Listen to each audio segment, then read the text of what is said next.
کہ داؤد نبی کے ساتھ خدا نے وعدہ کیا تھا کہ تیری نسل میں سے کوئی شخص جو ہے اسے تیرے تخت پر بٹھایا جائے گا اور وہ بادشاہ کے طور پر جانا جائے گا اور اس کی سلطنت جو ہے وہ ہمیشہ قائم رہے گی، اس کی حکومت ہمیشہ قائم رہے گی، اور وہ جب تک یہ آسمان ہے اس کا تخت بھی قائم رہے گا اور اس کا تخت آفتاب کی مانند جو ہے میرے حضور رہے گا۔ اور پھر میں نے آپ کو بتایا کہ یسایہ 9 باب میں اس کی سلطنت کے اقبال اور سلامتی کی کچھ انتہا نہیں ہو۔ انتہا، یعنی کہ اس طرح کا کوئی شخص آنے والا ہے داؤد کی اسی لیے متی رسول نے جب اسے ابن داؤد کے ساتھ آپ کو بتایا تو بتایا کہ یہ وہی ہے جو آنے والا تھا، جو آ گیا ہے، جو داؤد کی نسل سے جس نے لیکن اتنا مختصر کیوں؟ دیکھیں نا 3 ناموں میں پورے کے پورے نسب نامے کو ایک دم سے سکیڑ دیا ہے، تو کیا یہ لگتا ہے کہ ایک دم سے یہ مناسب ہے؟ بالکل، چونکہ ابراہیم سے جب ہم نقطہ عروج جو ہے وہ داؤد نبی تک پہنچتا ہے، اور پھر داؤد نبی سے اس نسل کا نقطہ عروج جو ہے وہ یسوع المسیح تک پہنچتا ہے جو کہ داؤد نبی کا پوتا تھا۔ لہٰذا ان 3 ناموں میں آپ کو اس نسب نامے کی سے آپ کو روشناس کروایا گیا، آپ کا تعارف کروایا گیا ہے کہ اس نسل میں سے جو بابرکت تھی، جسے خدا نے برکت دی، اور ان میں سے یہ ہے کہ یسوع ابن داؤد ابن ابراہیم سے جو نقطہ عروج داؤد تک، اور داؤد سے نقطہ عروج داؤد نبی کے پوتے یسوع المسیح تک۔ لیکن ہمارے لیے تو یہ نقطہ عروج نقطہ کمپلیکس بن گیا ہوا ہے نا، کہ ایک نسب نامہ جو ہوتا ہے وہ تو ایک وضاحت ہوتی ہے پورے خاندان اور اس کی لڑیوں کی۔ جی ابھی یہ ٹائٹل چل رہا ہے، اس کے بعد میں آپ کو اس کے بارے میں بتایا جائے گا، مزید اس کو کھولا جائے گا۔ فی الحال آپ کو ٹائٹل دیا گیا ہے کہ یہ 3 نام ہیں جو اس نسل کے اہم ترین نام ہیں، اور اس میں سے بھی جب آپ کو مزید اہم کر کے بتایا جائے گا تو پھر یسوع ہی رہ جائے گا۔ اوکے، اچھا ضیاء المسیح صاحب، یہ جو ابھی آپ نے فرمایا اختتام پہ ایک حوالہ بولا ہے کہ اس کی سلطنت اور اقبال کے کچھ انتہا نہ ہوگی، دوسرے لفظوں میں ابد تک جو ہے وہ ایک سلطنت جو ہے وہ اس کے رہنے کی بات ہو رہی ہے، اور یہ جو ہے وہ پیش گوئی داؤد کے حوالے سے کی گئی، داؤد کی نسل میں سے کوئی شخص آنے والا ہے، کسی شخص کے بارے میں بات ہو رہی ہے، اور جیسا کہ ابھی آپ نے فرمایا کہ یہ موعودہ مسیح کی بات ہو رہی ہے، اور نبیوں نے جس کے بارے میں پیش گوئیاں کی تھیں، تو آپ کو لگتا ہے کہ یہ مناسب ہے؟ وہ تو ٹھیک ہے کہ وعدے تھے پورے ہو گئے، موعودہ مسیح آیا، لیکن کسی انسان کی بادشاہت ابد تک کیسے رہ سکتی ہے؟ انسان تو خاکی ہے، انسان فانی ہے، اور انسان کا بادشاہ ہونا تو سمجھ میں آتا ہے، کوئی 60 برس 70 برس، ابھی ہمیں پتہ چلتا ہے کہ موجودہ جو پوری دنیا میں مختلف ممالک میں جہاں پہ شہنشاہیاں قائم ہیں وہاں پہ زیادہ سے زیادہ اب تک ہسٹری میں 89 ایئرز تک جو ہے وہ کسی نے سلطنت کی ہے، موجودہ عہد تک جو ابھی گفتگو ہم کر رہے ہیں۔ تو آپ کو لگتا ہے کہ فانی سلطنت اور پھر اٹرنل، یہ تھوڑا کنفیوزنگ پوائنٹ ہے؟ بالکل، یہی کنفیوزنگ پوائنٹ جو ہے آپ کو سکھائے گا یسوع المسیح کے متعلق، یسوع المسیح کی شخصیت کے متعلق، وہ کون تھا، وہ کہاں سے آیا تھا، وہ کیوں اس کی سلطنت اب تک رہنے والی تھی، کیوں کہا گیا کہ اس کی سلطنت کی اقبال اور سلامتی کی کچھ انتہا نہ ہوگی۔ یہی ایکچولی جو ہے کنفیوزنگ پوائنٹ ہے کہ ایک خاکی انسان اور فانی سلطنت کہاں سے ابدیت کہاں پہ حکمران رہے گا، آج سے اب تک۔ تو لیکن میں آپ کو بتانا چاہتا ہوں کیونکہ یسوع المسیح وہ واحد ہستی ہے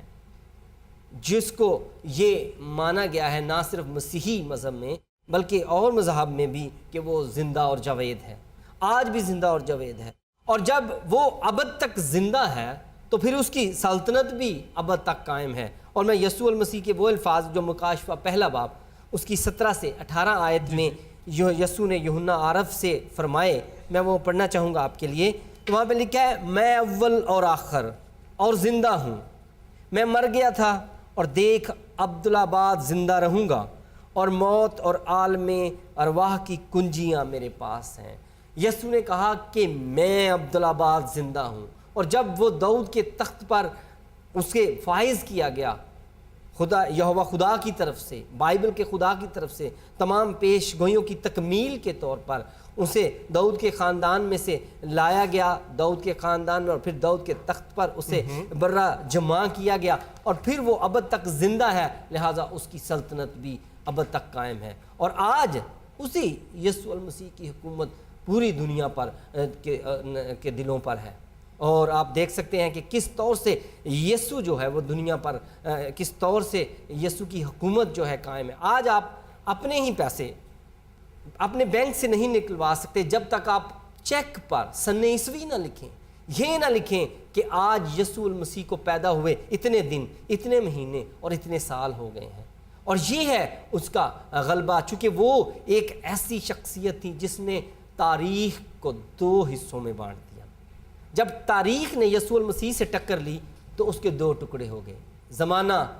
بعد از مسیح اور زمانہ قبل از مسیح۔ اور اس کی بادشاہت جو ہے وہ نہ صرف ہمیں انسانوں کے دلوں پر نظر آتی ہے، بلکہ ہمیں پوری دنیا پر اس کا غلبہ، اس کی بادشاہت جو ہے وہ نظر آتی ہے۔ اور آپ کو میں نے بتایا کہ کس طور سے وہ غلبہ ہمیں نظر آتا ہے۔ اچھا ضیاء المسیح صاحب، ابن ابراہیم کے بارے میں بھی گفتگو کرتے چلے جائیں ساتھ ساتھ، کیونکہ ابھی آپ نے ابن داؤد پہ تو بات کی، مسیح پہ بھی بات ہو ہی رہی ہے، اور ابھی آپ نے جیسا بتایا ہے کہ مسیح جو ہے وہ عبدالآباد چونکہ زندہ ہے، الفا و اومیگا کے حوالہ سے آپ نے وہ مکاشفہ میں سے جیسے ریفرنس کوٹ کیے، تو اس اعتبار سے بات سمجھ میں آتی ہے کہ اس کی سلطنت کی انتہا نہیں ہوگی۔ تو یہ ابن ابراہیم پہ بھی تھوڑی سی روشنی ڈال دیجیے ہمارے ناظرین کے لیے۔ تو ابن ابراہیم، اس میں بھی خدا روح القدس متی رسول کے قلم سے آپ کو یہ بات بتانے کی کوشش کر رہا ہے، اور یہودی قوم کو یہ بات سمجھانے کی کوشش کر رہا ہے کہ یہی ہے ابن ابراہیم، یہی ہے ابن ابراہیم، کیونکہ پیدائش 12 باب اس کی 2 آیت میں لکھا ہے زمین کے سب قبیلے تیرے وسیلے سے برکت پائیں گے۔ اور آج ہم دیکھتے ہیں کہ زمین کے یہ لقب جو مسیح یسوع کے ساتھ جوڑا گیا کہ وہ ابن ابراہیم ہے، اور بالآخر وہ سارے وعدے جو عبرانی قوم کے جد امجد کے ساتھ، اور پھر پوری دنیا اس کے وسیلے سے برکت پانے کو جو ہے وہ مسیح یسوع میں پورے ہوئے ہیں، اس لیے اسے ابن ابراہیم بھی کہا گیا۔ اور آج آپ دیکھ سکتے ہیں کہ خدا نے کس طور سے مسیحیوں کو اور یہودیوں کو برکت دی ہے کہ وہ دنیا کے تمام قبیلوں کی برکت کا وسیلہ بنے۔ آج تمام جو انسانی خیراتی حوالے سے، ڈونیشنز کے حوالے سے دنیا کے ٹاپ 1000 لوگ جو ہیں وہ مسیحی اور اس میں بھی میکسیمم جو ہے وہ مسیحی اور اگر آپ کسی بھی شعبے میں آپ چلے جائیں، آپ سائنس کے شعبے میں چلے جائیں، آپ طب کے شعبے میں چلے جائیں، آپ ڈیفنس کے شعبے میں چلے جائیں، نوبل پرائز جو ہیں ان کی لسٹ میں اگر آپ دیکھ لیں تو آپ کو نظر آئے گا کہ خدا کس وسیلے سے لوگ برکت پا رہے ہیں۔ آج جتنے بھی انسانیت کو فائدہ پہنچانے کی چیزیں ہیں وہ مسیحیوں اور یہودیوں نے ایجاد کی ہیں۔ آپ دیکھ لیں کہ پیراسیٹامول سے لے کر ہیپاٹائٹس کی ویکسینیشن تک یہودی اور مسیحیوں نے کی ایجادات ہیں، اور اس کے وسیلے سے لوگ برکت پا رہے ہیں، اور انہی کے وسیلہ سے پہیے سے لے کر آگے جہاز تک آپ جو ہیں وہ فائدہ اٹھا رہے ہیں۔ تو یہ برکتیں ہیں جو اس کے خاندان کے وسیلے سے اور یسوع مسیح کے وسیلہ تک ان تک پہنچی ہیں۔ دوسرے لفظ میں آپ یہ کہہ رہے ہیں کہ ابن ابراہیم ہونے سے مراد بھی یہ ہے کہ وہ ابراہیمک جو ہے وہ کاوننٹ کا حصہ ہے، بے شک، اور پھر اس کے بعد ابراہیم کی نسل سے ہونا جو ہے وہ بھی وعدے کی ہی ایک کڑی ہے، بالکل، اور پیش گوئیوں کا حصہ ہے، بالکل۔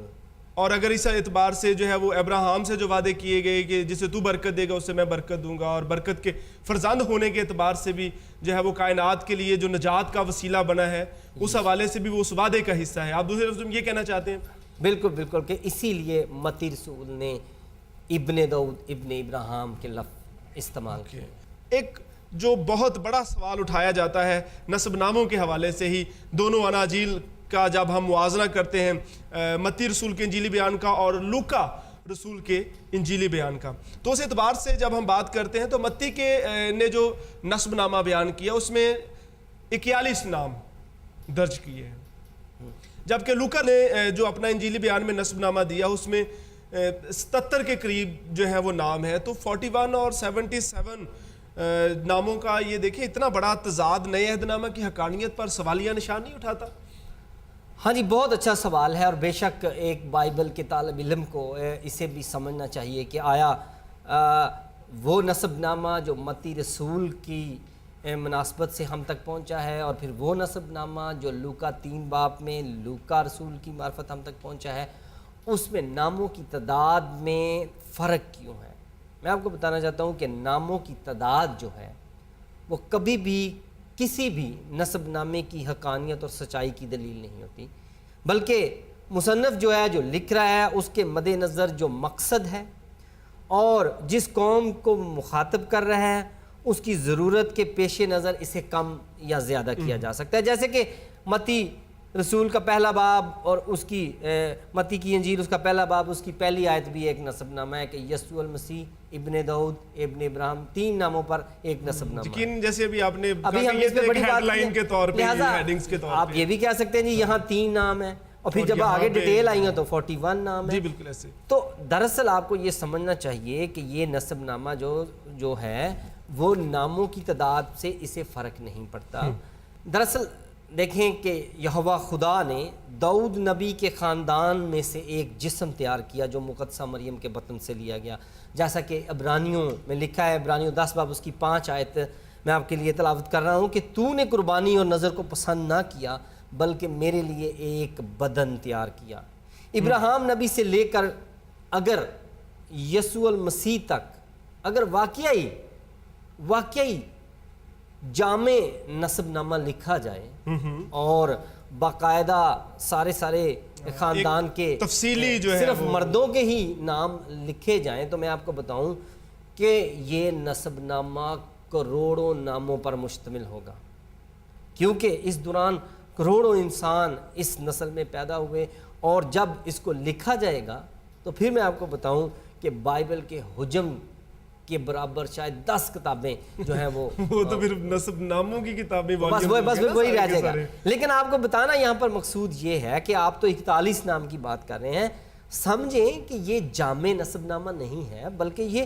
چنیدہ نسب نامہ ہے، خاص چنیدہ نسب نامہ ہے، جس میں آپ کو یہ بتایا جا رہا ہے کہ داؤد کے خاندان سے ہی ایک جسم لیا گیا ہے جو مقدسہ مریم کے بطن سے لیا گیا ہے، اور اس کا تعارف آپ کو کروایا جا رہا ہے، اس خاندان سے آپ کو دکھایا جا رہا ہے کہ وہ اس خاندان کا فرد تھا. اور خدائے روح القدس متی رسول کے قلم سے صرف اور صرف یسوع المسیح کو داؤد بادشاہ کا آئینی جانشین ثابت کرنے کی کوشش کر رہا ہے، اور وہ بنی اسرائیل کا شاہی مسیح موعود ہے یہ ثابت کر رہا تھا. خدائے روح القدس متی رسول کے قلم سے یہ بھی اعلان کر رہا تھا کہ جو یہ شاہی نسب نامہ ہے جو داؤد کے بیٹے سلیمان سے چلا ہے، اور آپ کو پتہ ہے کہ داؤد کے بعد داؤد کے سب کا بیٹے تھے لیکن ان میں سے سلیمان جو ہے وہ بادشاہ بنا ہے. یعنی کہ یہ چنیدگی آ رہی ہے کہ سلیمان، اور پھر سلیمان سے ہم دیکھتے ہیں کہ نسب نامے میں بیان کیا ہے کہ سلیمان سے یعقوب، اور پھر یعقوب سے یوسف جو کہ یسوع کا قانونی باپ تھا، اور یسوع مقدس یوسف کا متبنہ بیٹا تھا، اس کا منہ بولا بیٹا تھا. لہٰذا ہم دیکھتے ہیں کہ لوکا 2 باب کے مطابق جب سوریہ کے حاکم کورینیس کے عہد کی پہلی اسم نویسی ہوتی ہے تو اس میں مقدس یوسف اور مقدسہ مریم بھی ناصرت سے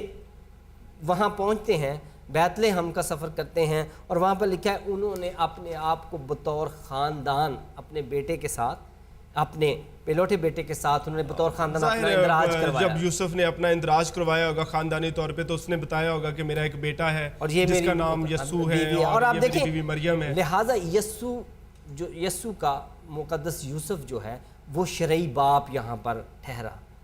شرعی باپ جب ٹھہرا، اور شرعی باپ ٹھہرنے کی حیثیت سے یسوع کو یہ قانونی حق ملا کہ وہ اس شاہی نسل کا حصہ بنا. اور یہی یہاں پر بتانے کی اور آپ کو دکھایا جا رہا ہے کہ کس طرح سے یسوع جو ہے وہ اسی داؤد بادشاہ کی نسل میں سے ہے. لہٰذا اسے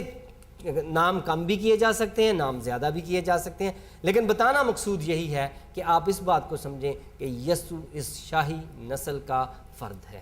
اور دوسرے لفظوں میں ہم یہ کہہ سکتے ہیں کہ چونکہ نسب نامے میں تمام کے تمام لوگوں کا آنا ضروری نہیں ہے، صرف مخصوص اور جو معروف نام ہے، چنیدہ نام ہے، جامع نہیں ہے، یہ جامع نہیں ہے. تو میں آپ کو یہی بتا رہا تھا کہ اگر لوکا نے 77 نام یوز اس میں کیے ہیں تو اس کے نزدیک کچھ اور لوگ بھی اہم رہے ہوں گے، اور پھر دوسرا لوکا جو ہے وہ آدم تک کا نسب نامہ بیان کر رہے ہیں، لہٰذا اس میں ویسے بھی نام زیادہ آ سکتے ہیں، لہٰذا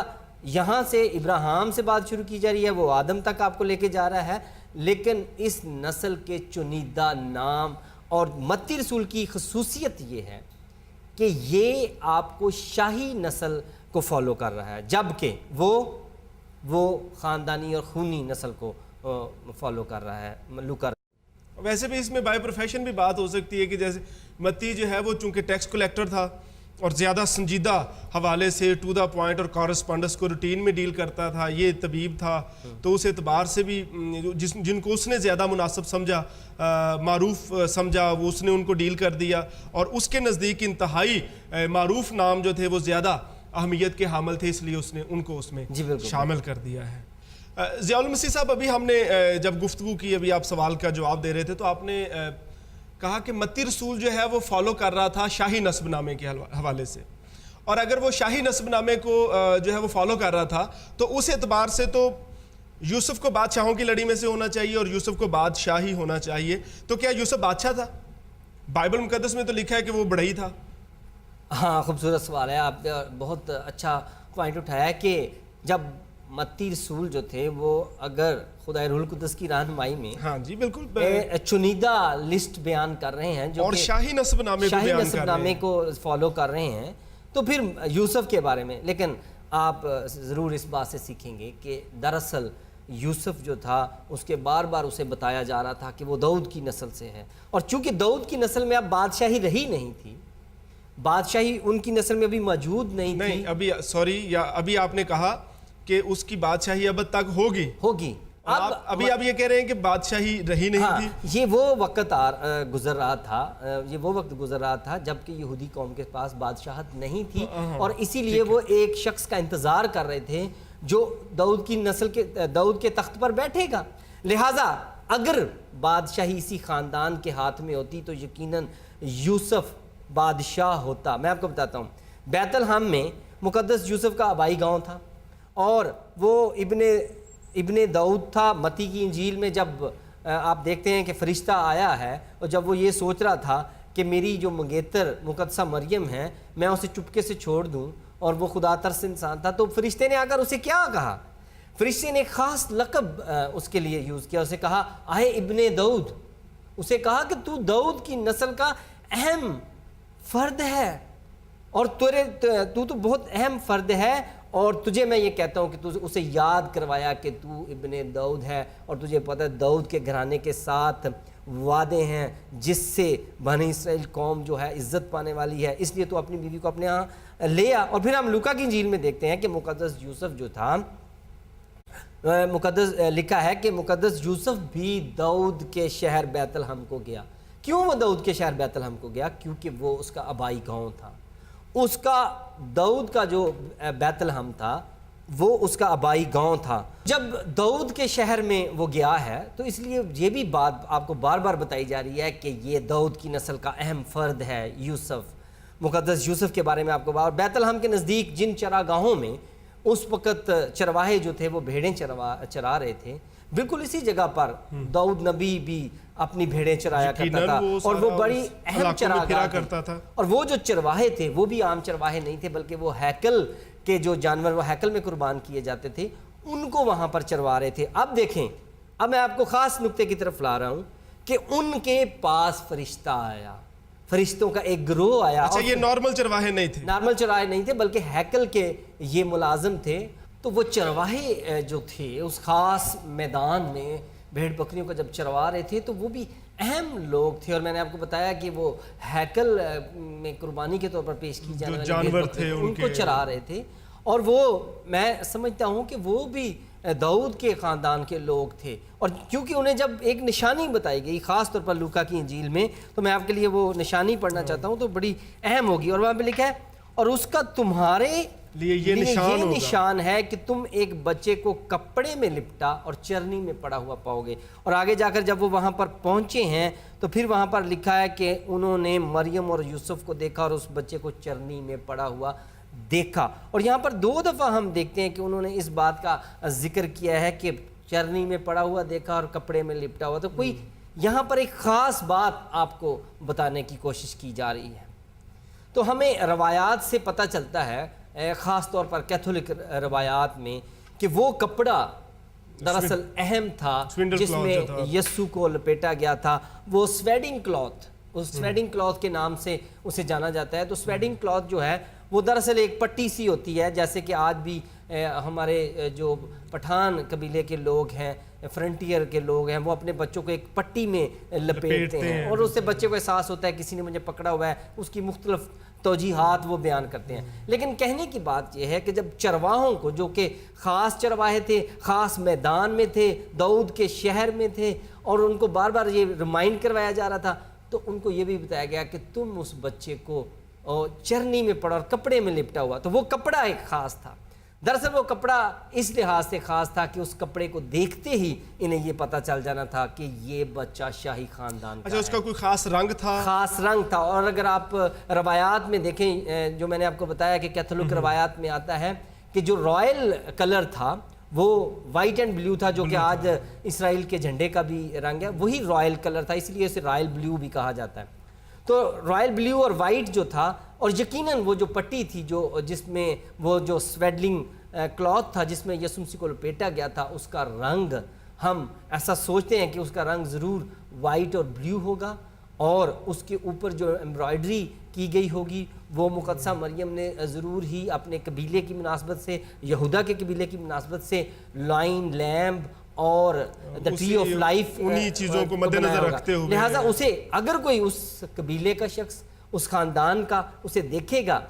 تو اسے پتہ چلے گا کہ اور وہ کپڑا شاہانہ روایتوں کے ذریعے سے، وہ کپڑا یوسف کے پاس تھا. اور اب یوسف نے اپنے پیلوٹے بیٹے کے اس کو لپیٹا ہے اور اسی کی نشانی بتائی ہے. تو کیا خدا رہنمائی کر رہا ہے بائبل کا خدا؟ پڑھو ان کی مجوسیوں کی کیا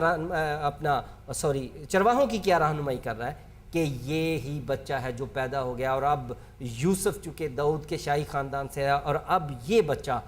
ننا بادشاہ ہے، اس لیے ہم اسے کہتے ہیں وہ ننا بادشاہ. بہت شکریہ ضیاء المسیح صاحب، آپ کے تمام جو ہے وہ تشریحات اور توضیحات کے لیے جو آپ نے ان مختلف سوالوں کی حوالے سے کی ہے جو ہمارے مختلف احباب کی طرف سے بھیجے گئے. اور ناظرین بہت شکریہ آپ کا ہمارے ساتھ رہنے کے لیے اور آپ کے ان تمام سوالوں کے لیے. سوال بھیجتے رہیے، سوال کرتے رہیے، سوالوں پہ سوچتے رہیے، کیونکہ سوال زندگی بدلتے ہیں، سوال حق کی پہچان دیتے ہیں. اور اگر یہ سوال آپ کا ہو اور جواب بائبل کا ہو تو یقیناً یہ ابدیت تک لے جاتے ہیں. ہمارے ساتھ رہیے گا. اگلے ہفتے پھر ملاقات ہوگی آپ کے اپنے پروگرام سوال آپ کا میں.